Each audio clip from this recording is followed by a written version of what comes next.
Cette année, comme vous le savez, le thème c'est les femmes dans la Grande Guerre. Et est-ce que tu peux penser pourquoi tu es là? Ah oui, pardon. Alors, parce qu'on est sympa et qu'il est venu. c'est ça. Voilà. Donc, Monseigneur Namias a décidé, peu avant le centenaire de la Première Guerre mondiale, de commémorer un peu ce tragique événement à la lumière, on va dire, avec le regard de l'Église, puisque les commémorations, vous savez, ont été très très nombreuses, beaucoup de commémorations officielles, et qui laissaient un peu de côté forcément la dimension catholique de l'événement, la dimension, enfin même les saillants spirituels qui ont pu être vécus et qui étaient forcément laissés de côté dans les commémorations officielles. Donc la première année, l'année dernière, donc il y a eu, vous savez, ce pèlerinage que certains ont fait à Barcy, sur les champs de bataille, au cimetière, où sont les soldats allemands, français, et qui ont permis de se rendre compte de la violence des combats, de la dureté de la bataille de la Marne, c'est passé à quelques kilomètres de Meaux, et donc de prendre conscience de la violence. Le thème, c'était plutôt les soldats et les séminaristes qui étaient sous les drapeaux, et par qui on a, on va dire, leur témoignage de foi, d'hommes de foi, dans ce chaos, dans cette mobilisation énorme et ces combats terribles. La deuxième année... Pardon ? Ah oui, le vœu de Monseigneur Marot, tout à fait. Alors en fait, vous savez, Monseigneur Marot, au plus dur des combats, le 8 septembre 1914, dans la cathédrale de Meaux, a fait un vœu. Le vœu qui était que si Dieu voulait bien, par l'intercession de la Vierge Marie, protéger de l'invasion et de la destruction, surtout la ville de Meaux, il fêterait, tout le diocèse fêterait avec une grande pompe, une grande solennité, la fête de l'Immaculée Conception, le 8 décembre. Et donc, du coup, c'est ce qui s'est passé le 8 septembre. Les Allemands reculent avec cette bataille de Lourdes qui fait des milliers de morts. Et donc, c'était donc une volonté de Monseigneur Namias de faire le souvenir de cette prière exaucée et de cette foi, de cette confiance en la Vierge Marie qu'a témoigné les générations catholiques dans le diocèse de Meaux. Voilà. Et donc, le deuxième thème, la deuxième commémoration est portée sur les femmes dans la Grande Guerre, le rôle des femmes au sens large. Et alors, ça a été vraiment une grande découverte pour moi, même si je doutais évidemment pas du rôle des femmes dans la Grande Guerre, mais l'importance extrême qu'elles ont eue pendant la guerre, aux yeux des autorités également, m'a vraiment stupéfait. Alors, ce que je vous propose, c'est un petit panoramique, parce que le sujet, vous l'imaginez, est immense, en fait, il mériterait qu'on s'y attarde énormément, donc il va falloir un peu synthétiser tout ça. Et je vous propose 5 regards sur 5, on dirait, types de femmes, 5 situations où des femmes se sont retrouvées. La première, on pourrait parler de femmes des champs, les femmes d'agriculteurs, les femmes d'ouvriers agricoles. Deuxième catégorie, c'est plutôt les femmes des villes. La troisième catégorie, ce seront les infirmières. La quatrième, ce sera une création originale de la Première Guerre mondiale qu'on appelle les marraines de guerre. On va préciser tout ça. Et la cinquième catégorie, hélas, tristement importante, ce sont les veuves. Et il y aura aussi de petites choses beaucoup moins massives que sont les espionnes, qui sont un peu ignorées aujourd'hui, qui ont joué un rôle très important. Et également les comédiennes. Vous savez, le théâtre au front était buté pour le moral des troupes. Et les comédiennes ont joué un rôle important. Alors, première catégorie, les femmes des champs. C'est à elles que s'adresse le président du conseil de l'époque, René Viviani, qui, le 7 août 1914, donc avant même que les combats commencent, la guerre est déclarée, la mobilisation générale est en cours, qui va quand même c'est quand même 3 700 000 hommes qui vont être mobilisés. Donc vous imaginez, en pleine période des moissons, ça tombe très mal. Et donc le président du Conseil, le 7 août, s'adresse aux femmes françaises. En fait, il s'adresse vraiment aux paysannes et voilà, je vous indique le communiqué, il est très court. Debout, femmes françaises, jeunes enfants, filles et fils de la patrie. Remplacez sur le champ de travail ceux qui sont sur le champ de bataille. Préparez-vous à leur montrer demain la terre cultivée, les récoltes rentrées, les champs ensemencés. Il n'y a pas dans ces heures graves de labeur infime, tout est grand qui sert le pays. Debout, à l'action, à l'œuvre, il y aura demain de la gloire pour tout le monde. Donc vous le savez, la moisson est extrêmement importante, les troupes s'en vont, et ce sont des centaines de milliers de femmes qui vont se retrouver du jour au lendemain, vraiment du jour au lendemain, seules avec leurs enfants, leur famille à gérer comme avant, mais avec en plus les travaux physiques éprouvants des hommes à faire elles-mêmes. Pire que ça, les chevaux, le bétail est souvent réquisitionné par l'armée. Et donc les chevaux qui servent au labour des champs disparaissent 2/3 dans les campagnes françaises. Ce qui fait qu'on verra des photos impressionnantes de femmes à 3 en train de tirer l'arrière dans les champs avec une femme derrière pour guider l'arrière. Donc les femmes vont avoir un travail encore plus difficile que les hommes puisqu'elles ont moins les moyens de l'accomplir. Donc des centaines de milliers de femmes qui se retrouvent toutes seules, qui se retrouvent chefs de famille, vont avoir un statut, le statut légal de chef de famille. Il en faut un, c'est la loi française, dès début 1915.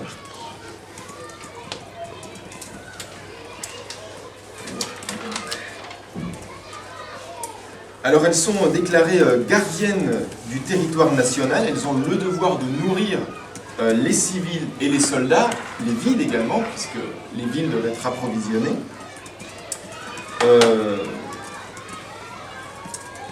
Les vendanges également, vous le savez, comptent énormément à l'époque. Elles sont appelées, après les moissons, à s'occuper de cela. Le surmenage est très important, l'épuisement est grand. On a dès le début des cas de surmenage, des cas où l'assistance doit s'occuper de ces femmes-là. Et c'est environ 3,2 millions d'agricultrices qui se retrouvent toutes seules. 3,2 millions de femmes qui se retrouvent dans une situation complètement inédite pour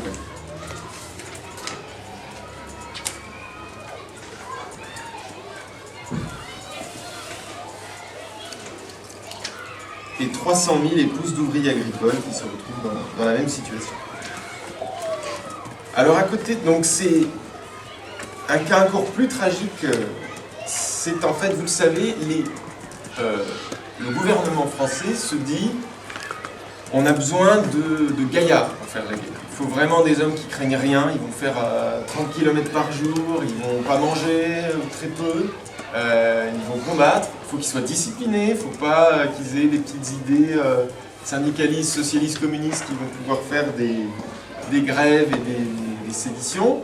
Il nous faut des paysans. Tout simplement. Le paysan français qui est dur au mal, qui craint rien, qui en plus parle pas forcément le français, enfin les Bretons, les Auvergnats s'entendent pas très bien. Ça c'est très bien pour la discipline, au moins il y a moins d'entente, on va dire, dans les troupes. Donc, les agriculteurs vont être en totalité envoyés sur le front. Et donc forcément, les agricultrices vont se retrouver les premières veuves et les premières victimes de ce choix d'État, en fait. Les employés des ouvriers, eux, choyés, c'est certainement pas le mot, mais ils sont un peu plus surveillés, puisque leur technique, leur savoir-faire va être utile pour l'industrie de guerre. Et donc, les employés, eux, qui sont vus comme des gens moins résistants, vont servir plus à l'arrière, dans des services de l'armée qui ne sont pas ceux directement du front. Donc, c'est la double peine pour les femmes d'agriculteurs. C'est vraiment la catégorie de femmes qui va prendre un peu les pires désagréments. Autre catégorie, les femmes des villes. Alors les femmes des villes, elles vont voir les villes se vider des hommes, en fait, et naturellement, comme vous le savez, des postes, elles vont être appelées à remplacer les postes.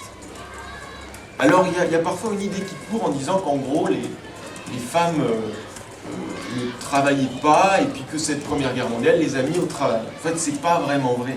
Elles travaillaient avant, naturellement. Il y avait sur 20 millions de femmes, 8 millions de femmes qui travaillaient. Leur nombre est passé à 10 millions. C'est quand même une évolution importante. Mais naturellement, les femmes travaillaient. Elles ont parfois quitté des emplois qu'on jugeait secondaires pour des emplois prioritaires dans les usines. Et notamment, on va dire, le poste qui a le plus marqué, le plus repérable, c'est ce qu'on appelait les munitionnettes. Elles travaillaient dans les usines de munitions. Et donc voilà, les industriels n'étaient pas du tout chauds pour les embaucher. Au début, ils disaient, mais physiquement, elles ne tiendront jamais le coup. Ce sont des femmes, enfin, des idées qui pouvaient venir assez industrielles. Finalement, ils s'y sont très bien faits parce qu'ils ont vu qu'ils pouvaient les exploiter beaucoup plus facilement, qu'ils pouvaient les faire travailler plus, qu'ils pouvaient les payer moins, qu'elles étaient moins revendicatives. Et donc, du coup, elles ont été vraiment les exploitées du monde industriel de l'époque. Ça, c'est quelque chose de très très frappant. Vraiment, pas de syndicats. Aussi, il y a une loi, vous savez, il faut produire. Donc, il y avait des lois que les ouvriers avaient réussi à obtenir, qui étaient les lois de salubrité. Les usines devaient être salubres, elles devaient avoir certaines normes de sécurité qui n'ont rien à voir avec celles d'aujourd'hui, mais qui avaient le mérite d'être là. Là, c'est fini, c'est terminé. Il faut être efficace et les femmes travaillent sans gants, avec des machines qu'elles ne maîtrisent pas. En plus, elles n'ont pas le savoir-faire. Des machines très graves, donc il y a des accidents, elles respirent des produits chimiques qui vont en faire mourir pas mal des années après. Il y a des accidents, donc voilà, des conditions très très difficiles, bien plus difficiles pour les ouvriers d'avant, qui, vous l'imaginez, n'étaient déjà pas très très drôles en 1913. Tout ça. Donc voilà, deux catégories de femmes qui donc, comme vous le voyez, ont des conditions éprouvantes. Un petit témoignage qui vous donnera une idée, c'est une journaliste qui, incognito, avait intégré une usine d'armement. Voilà le petit témoignage qu'elle livre. L'ouvrière, toujours debout, saisit l'obus, le porte sur l'appareil dont elle soulève la partie supérieure. L'engin en place, elle abaisse cette partie, vérifie les dimensions, c'est le but de l'opération, relève la cloche, prend l'obus et le dépose à gauche. Chaque obus pèse 7 kg. En temps de production normale, 2500 obus passent en 11 heures entre ses mains. Comme elle doit soulever 2 fois chaque engin, elle soupèse en un jour 35 000 kilos. 35 tonnes. Au bout de 3 quarts d'heure, je me suis avoué vaincu. J'ai vu ma compagne toute frêle, toute jeune, toute gentille, dans son grand tablier noir, poursuivre sa besogne. Elle est à la cloche depuis 1 an. 900 000 obus sont passés entre ses doigts. Elle a donc soulevé un fardeau de 7 millions de kilos. Arrivée fraîche et forte à l'usine, elle a perdu ses belles couleurs et n'est plus qu'une mince fillette épuisée. Je la regarde avec stupeur et ces mots résonnent dans ma tête, 35 000 kilos. Vous voyez la charge de travail incroyable que les femmes ont dû assumer. Donc voilà, elle remplace donc 20% des effectifs de la main-d'œuvre masculine dans les usines. Elle couse également les vêtements de l'armée. C'est 20%? Il y a plus de 20% dans les usines d'hommes, c'est ça? Alors voilà, il y a en fait la main-d'œuvre masculine dans les usines baisse de 20%. Ah, elle baisse de 20%. Exactement. Alors elles sont également dans les conserveries, les chocolateries, c'est que le chocolat est massivement produit pour le soldat. Et on lui prête des vertus médicales à l'époque un peu au-delà de ce qu'il est vraiment, et donc pour le moment, et également 7% de main-d'œuvre féminine dans la métallurgie.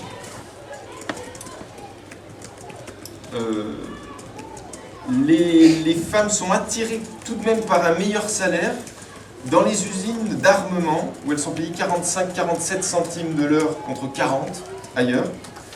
Par contre, évidemment, pas de syndicat, naturellement, il ne faut même pas y penser. Donc 10 heures de travail par jour en général.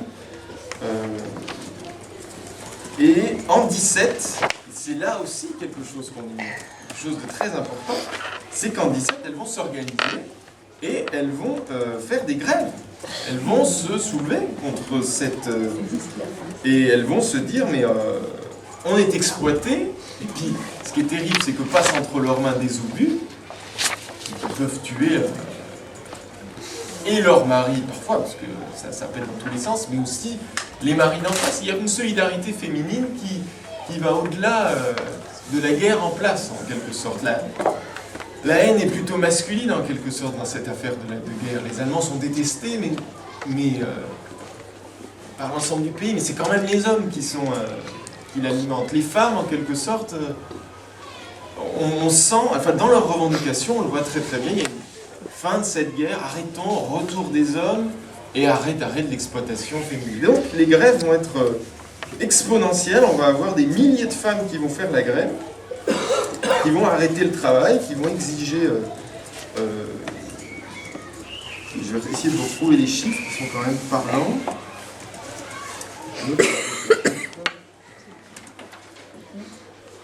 Je vais vous trouver ça tout de suite.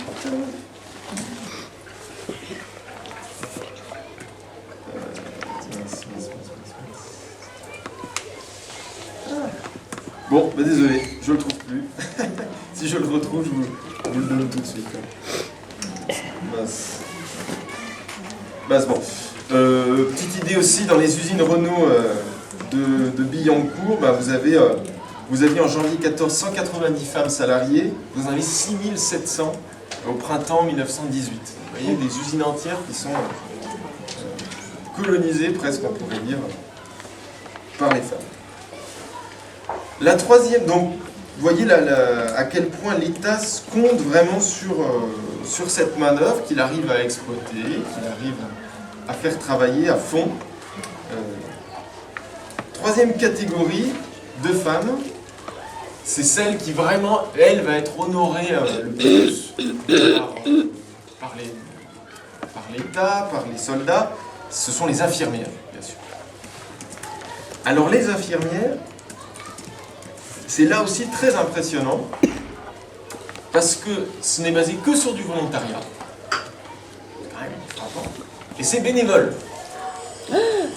Voilà. Donc ça vous donne un peu. Et les demandes, d'être infirmière sont incroyablement supérieures aux besoins. Et les besoins sont immenses. Donc c'est pour vous dire, la solidarité féminine s'est engouffrée vraiment dans cette seule possibilité qu'elle avait d'intégrer l'armée, d'intégrer vraiment le combat. On a des revendications de l'Union des femmes de France, par exemple, une catégorie importante de la Croix-Rouge. La Croix-Rouge est divisée en trois blocs, on va dire, en trois services, que sont la Société de secours aux blessés militaires, l'Union des femmes de France et l'Association des dames françaises. C'est pas pareil. Et donc ce sont des milliers, des dizaines de milliers d'infirmières qui veulent, enfin qui vont s'engager. Il y en aura 70 000 quand même en 1918. Elles sont formées ou elles viennent comme ça? Alors elles sont formées évidemment dans les casernes, mais au départ, alors dans les premiers mois de la guerre, on ne voit pas souvent sous cet angle, on voit souvent les combats bien sûr, les morts des combats. Mais le août-septembre 14, ça doit être le plus grand désastre sanitaire de toute l'histoire française. Parce que les plans d'état-major, c'était de se dire, on va avoir une guerre courte. C'est une guerre napoléonienne. On a 1 million d'hommes face à 1 million d'hommes, il y en a un qui va craquer, et il y en a un qui va poursuivre l'autre, qui va l'anéantir complètement. Donc, ça va faire du mal, mais ça ne va pas durer longtemps. Donc, du coup, les blessés, si on avance, on va pouvoir les évacuer rapidement. Donc, il n'y a aucun hôpital de front. On se dit, les services des casernes, qui sont très faibles, vont servir, les médecins de caserne vont servir à gérer les blessés qui seront vite évacués derrière. En fait, on se rend compte que les armes, les mitrailleuses, les obus, l'artillerie lourde, et ben voilà, ça va faire 300 000 morts en un mois du côté français. 300 000 morts. Donc forcément, le désastre sanitaire va être colossal, puisqu'il n'y a rien pour soigner ces hommes sur le front. il faut les évacuer à Orléans. Vous imaginez? À Meaux, par exemple, les blessés qui vont passer à la gare de Meaux, qui tombent à Barcy, Neufmontier, c'est direction Orléans. Donc ils mettent 4 jours parfois en train pour arriver à Orléans, et il y en a évidemment plein qui meurent. C'est des solides gaillards, donc parfois il y en a qui tiennent le coup sacrément bien. Deuxième chose, la radiologie qui commence à l'époque, pareil, elle est à Orléans. Donc quand vous avez sur le front des plaies complètement affectées, qui commencent à se gangréner, qui sont noires, comment vous faites pour voir les balles, le métal et tout? Vous ne pouvez pas. Il n'y a pas de radiologie, donc vous ne pouvez pas enlever le métal qui est dans la peau. Donc, vous les évacuez en 4 jours, et forcément, la gangrène s'installe. Donc c'est un désastre sanitaire épouvantable. On aurait pu épargner des dizaines de milliers de vies, et faute d'organisation sanitaire. Les voitures, c'était Mme Curie qui avait des petites voitures avec... Oui, c'est ça. Alors c'est elle, et effectivement, et c'est juste après, effectivement, c'est après 14, c'est ça. Elle va effectivement avoir cette initiative qui est géniale, de faire des cabinets de radiologie mobiles. D'ailleurs, elle aura beaucoup de mal, parce que c'est que cette femme qui vient de dire comment organiser le service. Puis, Aurélie, du prestige qu'elle avait, elle a réussi à mettre tout son poids dans la balance et à être écoutée. Et elle doit, la vie de beaucoup de soldats a été accrochée à cette initiative de cette femme extraordinaire. Donc, effectivement, un exemple. Donc ces infirmières, elles vont être très nombreuses à s'engager. Comme je le dis, les femmes prennent conscience de leur rôle très tôt. Elles savent absolument qu'elles font partie de la guerre, quoi. C'est pas les hommes vont à la guerre et nous on attend, on est tous à la guerre, mais on a des rôles à tenir. Et les femmes en sont très conscientes. Et donc l'infirmière va évidemment être, la femme du front, la femme qui met les mains dans le sang, dans les blessures épouvantables, le côté maternel, le côté sœur en quelque sorte, qui va s'occuper de ces hommes. Alors ça va être très très à la mode, notamment chez la haute société, notamment les dames, les dames à l'époque, qui vont vraiment se jeter dedans, créer des infirmeries, non, le mot m'échappe. Des dispensaires, exactement, des dispensaires, c'est ça, qui sont un peu à l'arrière du front et qui vont aider ces soldats à se remettre. Alors, à Meaux, il y a quelques figures intéressantes. Donc, c'est par exemple, Madame Paultre de la Motte, donc Henriette Ernestine Marie-Jacqueline de Rouget, une dame comme on n'en fait plus, en 1870, qui habite un château à côté de Boutigny. Enfin, c'est pas loin d'ailleurs, je crois, Boutigny. Oui. Et alors, c'est une vicomtesse. Elle faisait avant des patronages, comme ça se faisait, patronage d'école, d'assistance. Et elle va vraiment diriger le dispensaire Saint-Pharon, qu'elle va organiser en maîtresse femme. Hein. C'est elle qui décide de tout, c'est elle qui gère tout. Faut pas lui dire que... faut pas lui donner d'ordre. Hein, et elle va vraiment elle va soigner elle-même, pratiquement jour et nuit, les soldats. Alors, elle a peu écrit sur ça, on ne sait pas trop la motivation, on va dire, de son cœur. Est-ce que vivre dans un château et puis se rendre compte des souffrances épouvantables qu'ont ces soldats a créé un sentiment un peu de culpabilité qui lui fait dire qu'il faut absolument que je fasse quelque chose, c'est bien possible. Hein, une solidarité immense, un esprit vraiment de corps. Et donc elle va attraper la fièvre typhoïde par épuisement, et elle va mourir vraiment d'épuisement en janvier 1915, dans les locaux même où elle soignait ses soldats. Donc il y a une petit témoignage, un rapport de l'Assemblée de la Croix-Rouge, qui est daté du 10 février 1916, qui dit toute l'organisation de l'hôpital auxiliaire numéro 21, installé dans les locaux de l'institution Jeanne d'Arc, a été réalisée sous la direction de Madame la vicomtesse Paultre de la Motte, notre première infirmière major, qui a été la véritable fondatrice de l'hôpital et qui a notamment fourni le matériel très important de stérilisation, de chirurgie et de radiographie qu'elle possédait au dispensaire. Encore une fois, voilà, son argent lui permettait d'investir dans des choses très très nouvelles pour l'époque. Préparée à la tâche qu'elle avait assumée par une longue pratique acquise à son dispensaire où elle avait si longtemps soigné et pensé toutes les misères, elle ne connut plus de repos quand la guerre fut déclarée. À Orléans, comme je vous ai dit, jusqu'à Lyon, amenée ensuite, les hôpitaux sont ouverts là-bas, plus près du front. La nuit comme le jour, elle était debout, prête à toutes les besognes, même les plus pénibles, même les plus répugnantes. Du moment qu'il y avait du bien à faire, des blessés à soulager, à sauver, elle voulait ignorer toute fatigue. Malgré toute son énergie, le mal qu'elle avait bravé pour accomplir son devoir la terrassait. Mais comme les vaillants, elle est tombée au milieu de la lutte. Il y a d'autres femmes, Madame de Prat, Madame Sorel, je vois qui, pareil, se sont dévouées à fond et sont mortes de la fièvre typhoïde. Autre figure d'infirmière, évidemment, ce sont les religieuses, bien sûr, qui, je vous le rappelle, avaient été expulsées de France à partir de 1881 et qui, et l'État français a fait toc toc, vous n'allez pas revenir, s'il vous plaît.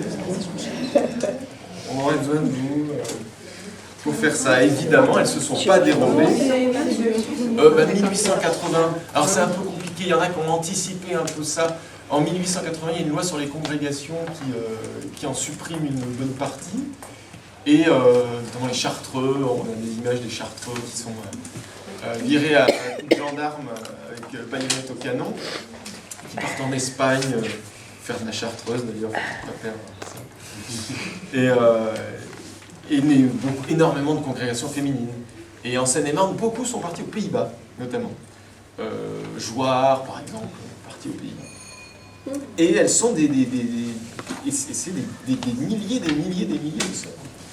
Et donc on va les appeler, on va leur dire, bon écoutez, on sait que vous avez quand même un sens de l'organisation, un sens de l'accueil, ça serait peut-être pas mal que vous...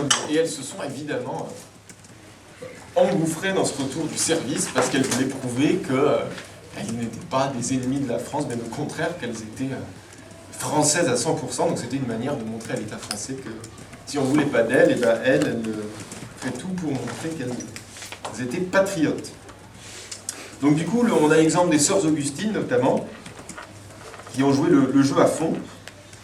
Alors, elles n'étaient plus que 22 sœurs pendant la bataille de l'Ourcq, et à 22 sœurs, elles vont soigner 1500 soldats. Et alors, l'exploit incroyable, c'est que sur ces 1500 soldats, il n'y en a que 2 qui vont mourir. Elles vont vraiment faire des merveilles. Et elles n'ont rien, elles n'ont pas évidemment de radiographie, de tout ça, elles n'ont que... de la charpie, de l'eau bouillante, de l'alcool, Et puis en plus, c'est pas leur métier, c'était pas une congrégation hospitalière. Et leur prière. Et leur prière, naturellement. Naturellement. Et d'ailleurs, j'y viens, Ils sont 1500. Pas mal, hein? on a un petit mot du sous-préfet, monsieur le sous-préfet, qui dit « Ma sœur », en parlant à la mère supérieure, « Je suis le sous-préfet. Je tiens à vous dire ma reconnaissance pour tout ce que vous avez fait pour notre ville. Je suis au courant et vous félicite, vous et toutes vos sœurs. Avec rien, vous avez fait des merveilles. Merci. Nous n'oublierons jamais le service que vous venez de nous rendre. » Il y a également une lettre signée d'un soldat qui dit « Donc, petite sœur, ne pesez pas les mots, ne voyez en moi qu'un être fragile qui a su pourtant vous admirer, soit dans les soins dévoués dont vous m'avez comblé, soit dans votre admirable patience. Jamais un murmure n'est sorti de votre bouche, et tout cela, m'avez-vous dit, c'est pour Dieu. Admirable parole, comme j'ai été heureux de les entendre de votre bouche. Merci à vous, vous m'avez rendu meilleur. Oui, je le crie bien haut, tout en vous respire la grâce, et c'est sur l'exemple donné que je cherche mon modèle. J'avais vraiment besoin de vous voir, de vous entendre. À côté de vous, j'étais heureux, car vous n'aviez que de bons mots de consolation à me donner. Elles hébergent également des prêtres soldats, et puis elles envoient du tricot, du chocolat. Les soldats sont vraiment friands de chocolat. Des livres de messe, des chapelets, des livres de prière. Alors ces objets religieux, des croix, vont être envoyés vraiment énormément par ces congrégations religieuses. Et également du tabac, parce que le tabac, ça permet de tenir le coup aussi. Vous savez, il y a eu une pertinence du discours des religieuses et des infirmières, parce que les mentalités, vous savez, étaient différentes. Le monde était plus dur, et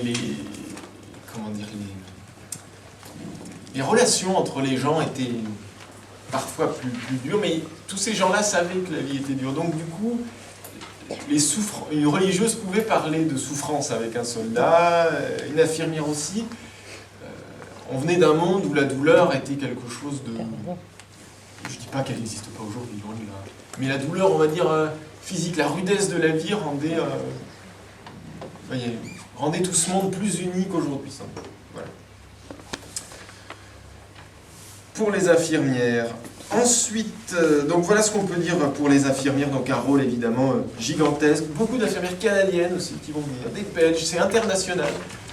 Des Américaines, des Australiennes qui vont vouloir s'engager en soutenant la France, les Anglais, les Alliés et les Belges aux soins des blessés. Vous savez, la guerre, c'est quand même 1 700 000 morts, 4 260 000 blessés. Puis pas des égratignures, des blessures qui vont les handicaper. C'est ça, pour la France. 1 million 1 700 000 morts, 1 697 000 morts, militaires et civils. C'est 1,4 million de militaires.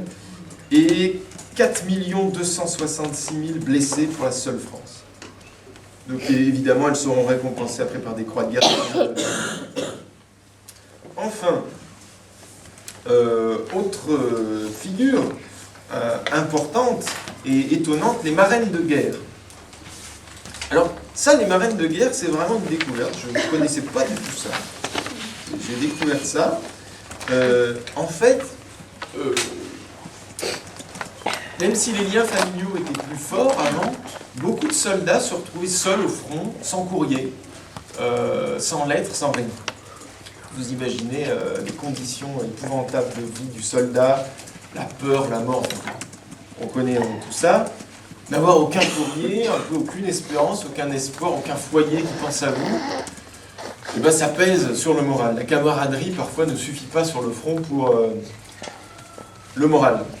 Et donc il y a une création très originale faite par la fille du grand Clémenceau, du terrible tigre Clémenceau, qui va fonder cette œuvre des marraines de guerre. En fait, l'idée, c'est que des marraines vont prendre un filleul, qui donc est isolé, et ils vont avoir une correspondance.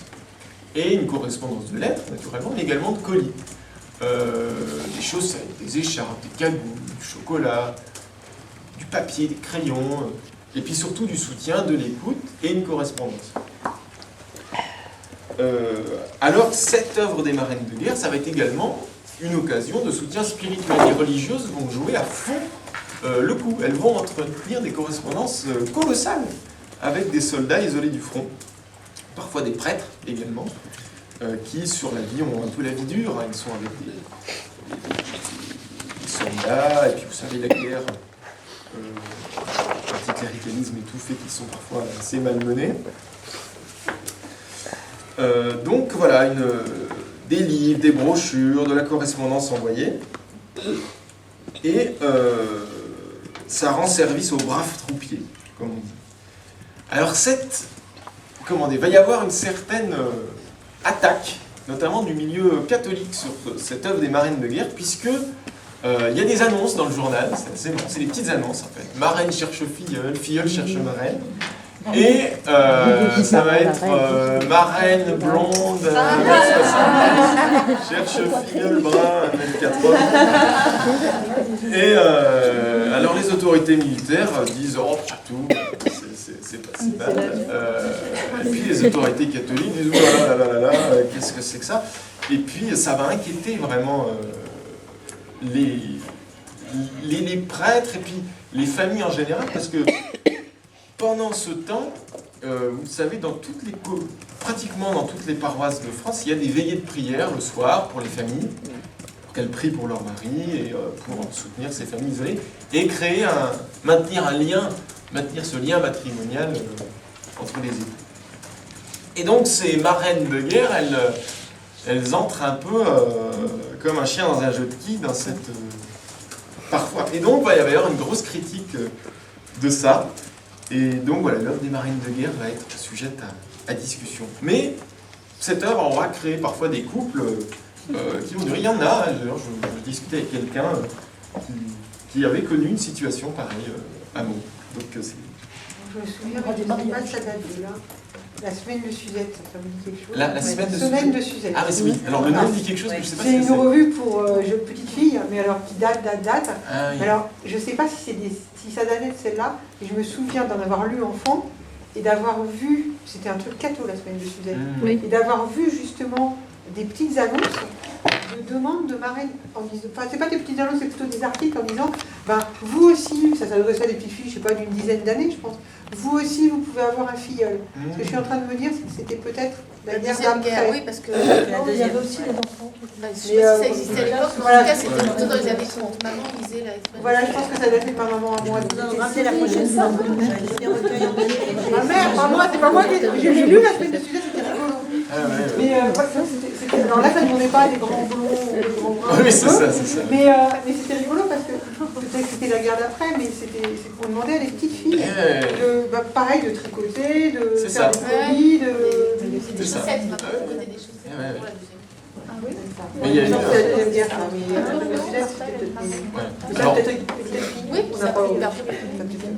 alors, ce côté annonce matrimoniale, c'est un peu l'arbre qui cache la forêt. C'est vrai que derrière, il y a vraiment une œuvre qui a compté pour les soldats et qui a été très Oui, petite.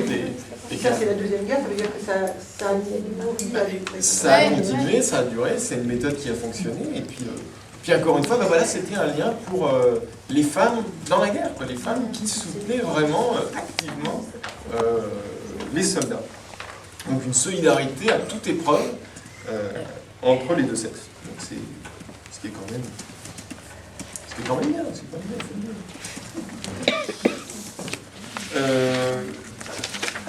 Donc, alors oui, inquiétude également des autorités. On a peur de l'espionnage. Vous savez, une très très grosse peur de l'espionnage. Dans toutes les lettres, par exemple, que les poilus envoient à leur famille, ils ne doivent jamais indiquer un lieu. Jamais. Si par malheur ils disent j'étais au village de tac tac tac la nuit du machin, ils ont de bonnes chances de finir en conseil de discipline et que ça tourne mal pour eux. Donc ces correspondances, on se dit, les informations peuvent circuler avec ces marines de guerre, il n'y a que 30% du courrier qui est dépouillé à peu près, ça dépend, l'information peut passer. Donc les mouvements de troupes, tout ça, il faut que ça reste absolument secret. Les institutrices, notamment, vont être des marraines très très actives. Elles vont avoir énormément de filleuls. On le comprend parce que ces institutrices dans les villages, elles ont eu comme élèves des soldats qui sont sur le front.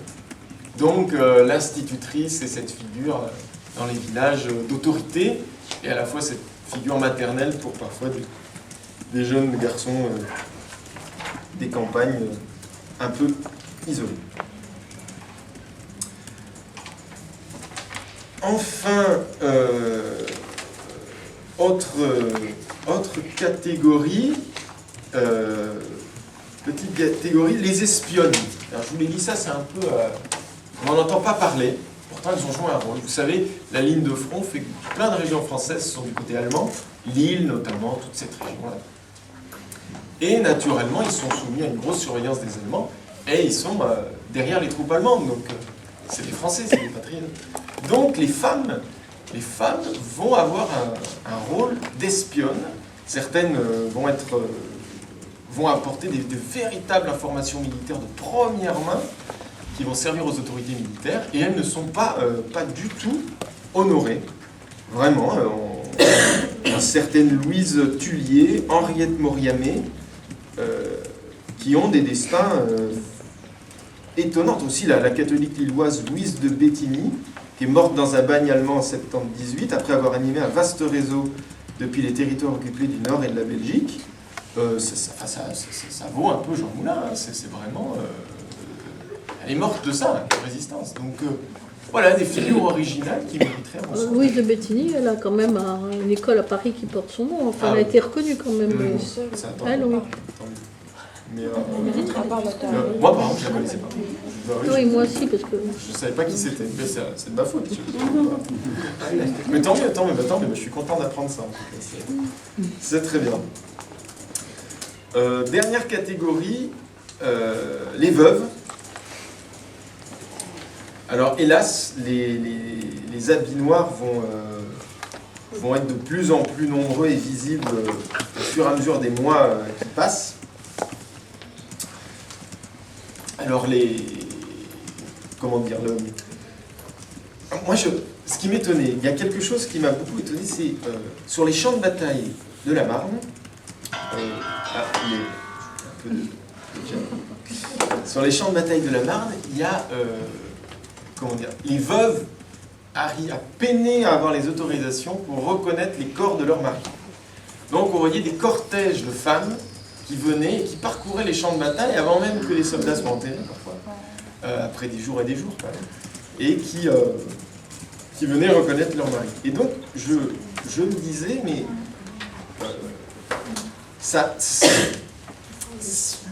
je m'interrogeais un peu sur ça. Monseigneur Margot va être très actif, notamment, l'évêque de Meaux, à l'époque. Il va créer des cartes du champ de bataille, il va accueillir à aller chez ces femmes, et il va même leur indiquer où était tel régiment, tout ça, pour aiguiller ces femmes sur le champ de bataille. Et en fait, il se trouve que l'État est particulièrement limite sur ce système des veuves. C'est-à-dire qu'il dit en gros, votre mari, vous n'aurez une pension de veuve de guerre que si votre mari est déclaré mort au front. S'il est disparu, vous n'aurez rien. Or, comme vous l'imaginez, quand il y a 500 obus qui tombent dans une zone, le corps il disparaît. Il n'y a plus de reconnaissance possible. C'est quelque chose d'épouvantable qu'on fait à ces femmes, puisqu'elles ont perdu leur mari et on ne leur reconnaît pas le préjudice, si on peut parler d'un terme un peu juridique. Donc du coup, on va avoir des cortèges de femmes qui vont, parce qu'elles ont une famille à nourrir, et courir après avoir à courir pour avoir cette pension de veuve qui normalement aurait dû être due à tout le monde. Donc en plus de perdre leur mari, elles vont aller rechercher et voir des choses épouvantables sur les champs de bataille pour retrouver leur mari. Vous imaginez un peu ce qu'on a fait subir à ces femmes, le côté presque humiliant, c'est assez terrible quand même. Elles vont être des centaines de milliers, hélas, vous savez, il y a quand même 1 400 000 soldats qui vont mourir, ils ne sont pas tous mariés. Si vous êtes fiancé, il ne faut pas compter à votre prime sur... Enfin, votre prime, parce que c'est parfois des mots qui sortent. Il ne faut pas chercher. Il n'y a pas d'assurance vie à l'époque. Donc voilà, si vous êtes fiancé, rien. Donc bon, c'est terrible. L'annonce officielle de la mort du mari, quand il est reconnu, arrive des mois après. Tout ça pour une question financière. On veut payer le moins possible. La loi sur les veuves de guerre n'est votée qu'en 1916. Vous imaginez ?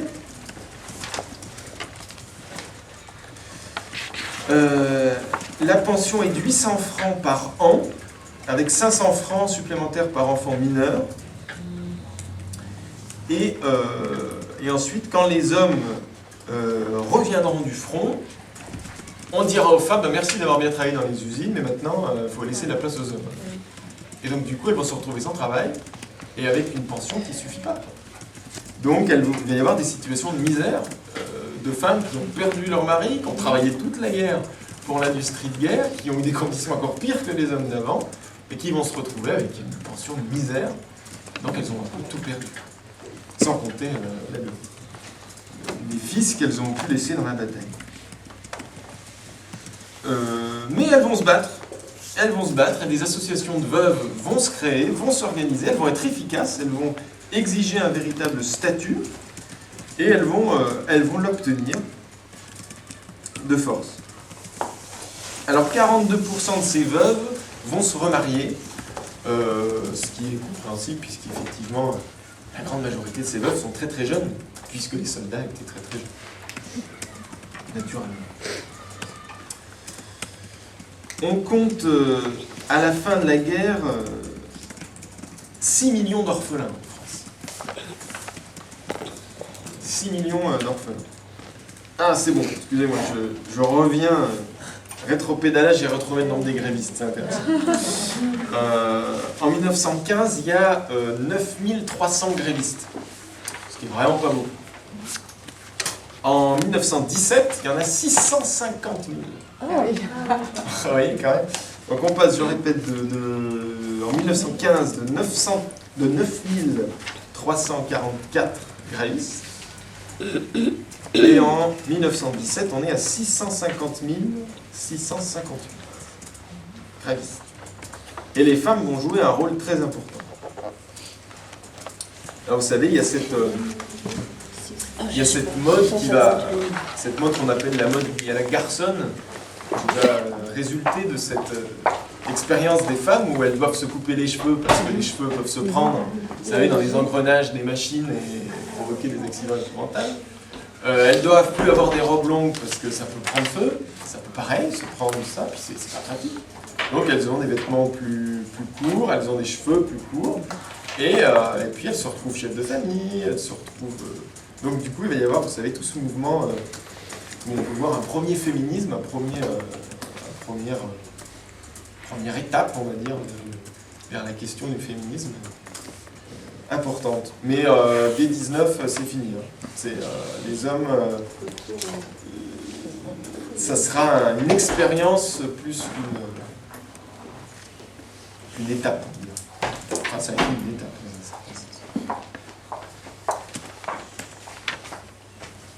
Les femmes d'ailleurs n'obtiendront pas, comme vous le savez, le droit de vote, alors qu'elles l'auraient quand même sacrément mérité en 1918. Bien avant.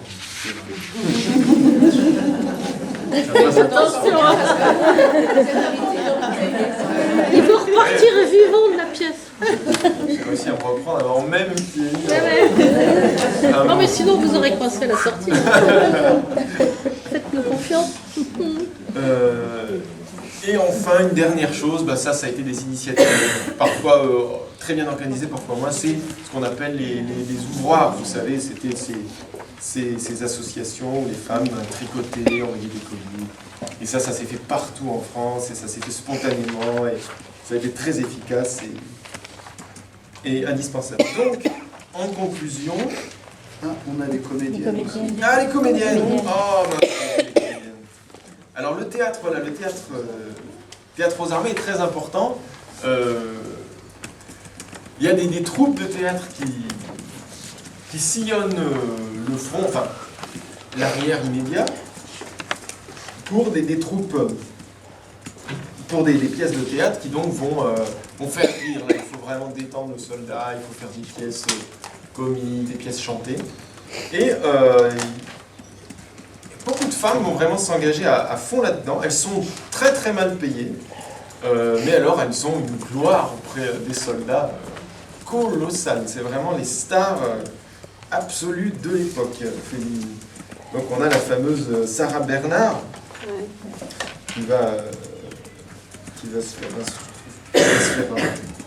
remarquer, mais plein d'autres en fait, plein d'autres aussi qui vont être... Donc voilà, les comédiennes aussi, une autre forme d'engagement qui va marquer aussi cette Première Guerre mondiale et qui va être reconnue par les hommes, par l'armée.